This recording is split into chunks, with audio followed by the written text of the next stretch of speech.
Hello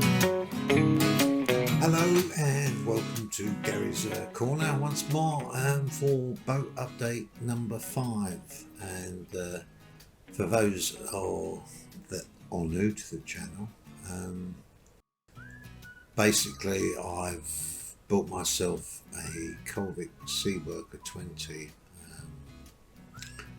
and really just the hull was any good. The engine's okay, but the structures, the cabin, the rest of it was completely rotten. So I stripped it all out and started restoring it basically. And well, that's quite a big task in itself. What makes it a little bit more interesting is that I'm paralysed from the waist down. Can't feel my legs at all, and can't move my legs at all, and consequently I'm stuck in a wheelchair. Now, reasons I'm telling you some of these things is a few of my subscribers have sort of asked me, what's going on with the wheelchair. So yeah, basically I've broken my back. Don't really know how, but I've broken it, and so basically I sort of woke up one morning and was paralysed. I've also had a couple of small strokes, and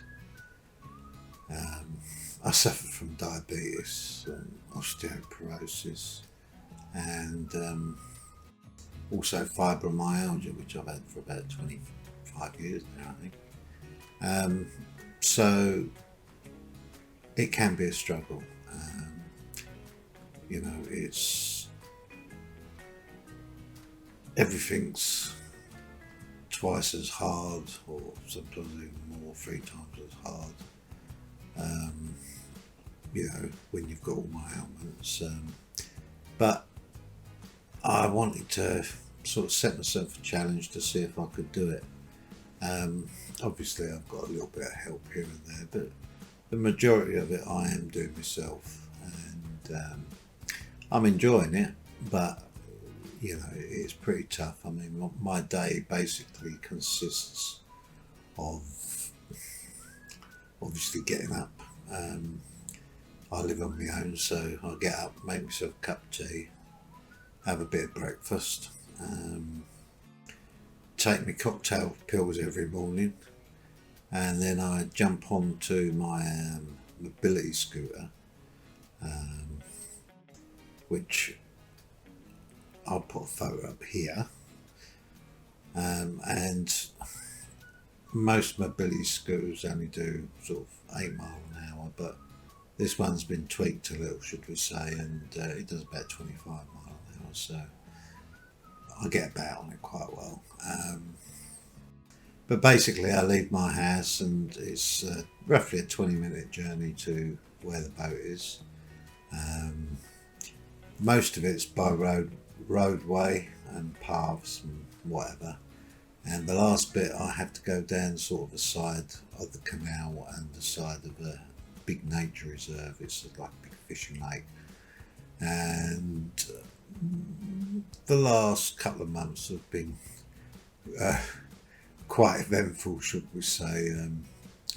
The back path is very narrow and very overgrown, so like you get stung to death by stinging nettles, thorn bushes, and it's quite eventful getting down there sometimes. It's getting to the point where I don't know how much longer I'm actually going to be able to get through.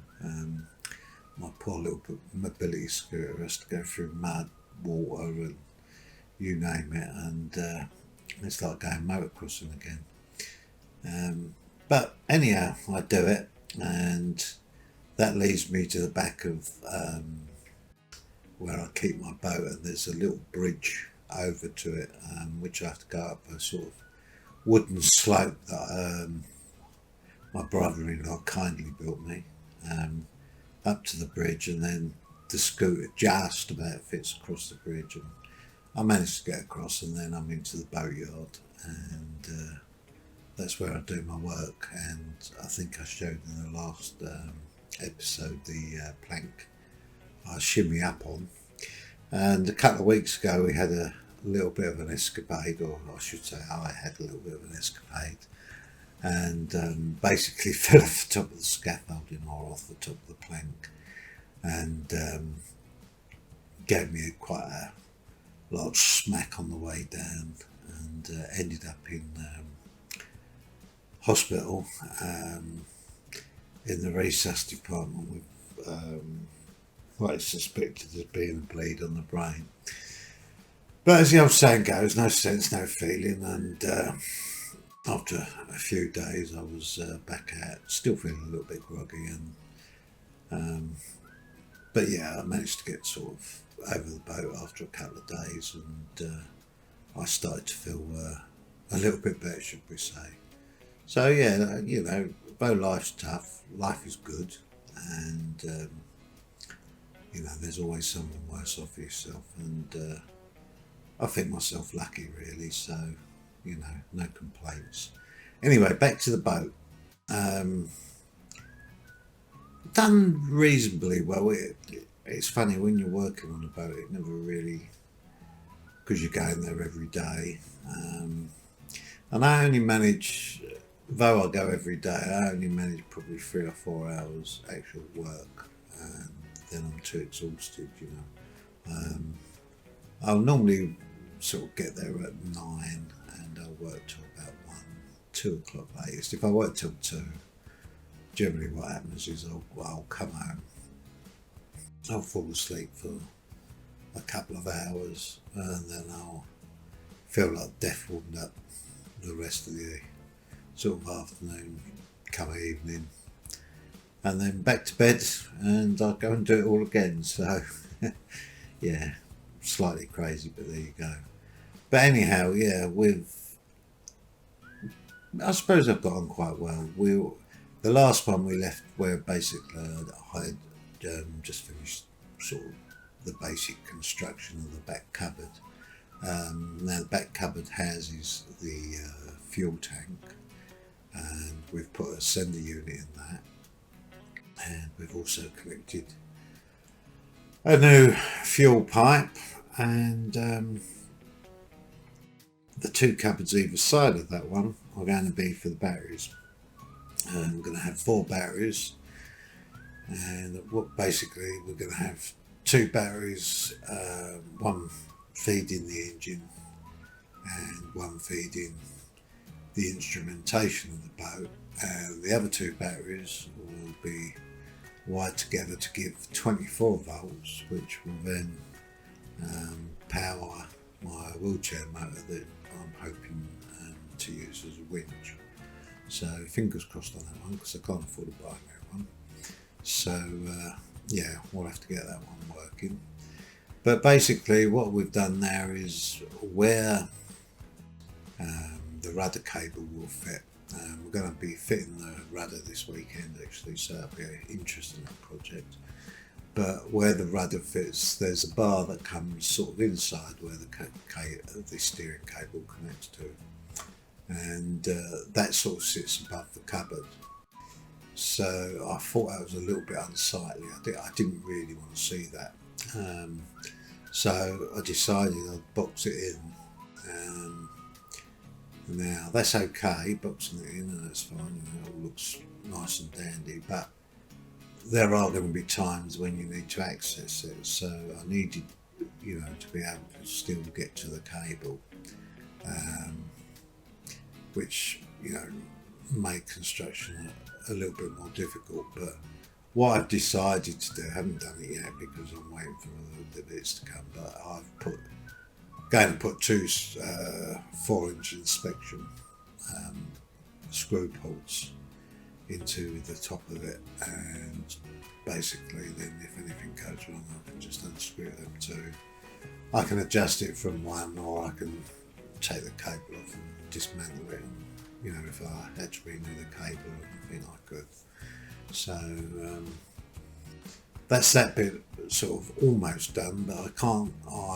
I've made it, and it's basically sitting on top of there, but it's not screwed down or anything yet because I can't actually. Well, I can, but I don't want to fit that until I've actually put all the rudder on and checked everything's working. So yeah, you know, things to do, but. So we're sort of up to there, that's standing, and I've also, over the last couple of days, I've made some drains. Now the idea, originally, the boat obviously being an open back, we'll always get rainwater and it will always go into the bilges and, you know, you're forever pumping out water. And I didn't really like that idea. So I did think originally of putting some scuppers in, but the problem is there isn't really enough room above the waterline to do that. So what I decided to do is we raised the decks by 6 inches. You can see that, I think it's in either 2 or 3 episodes. And they're all fiberglassed in.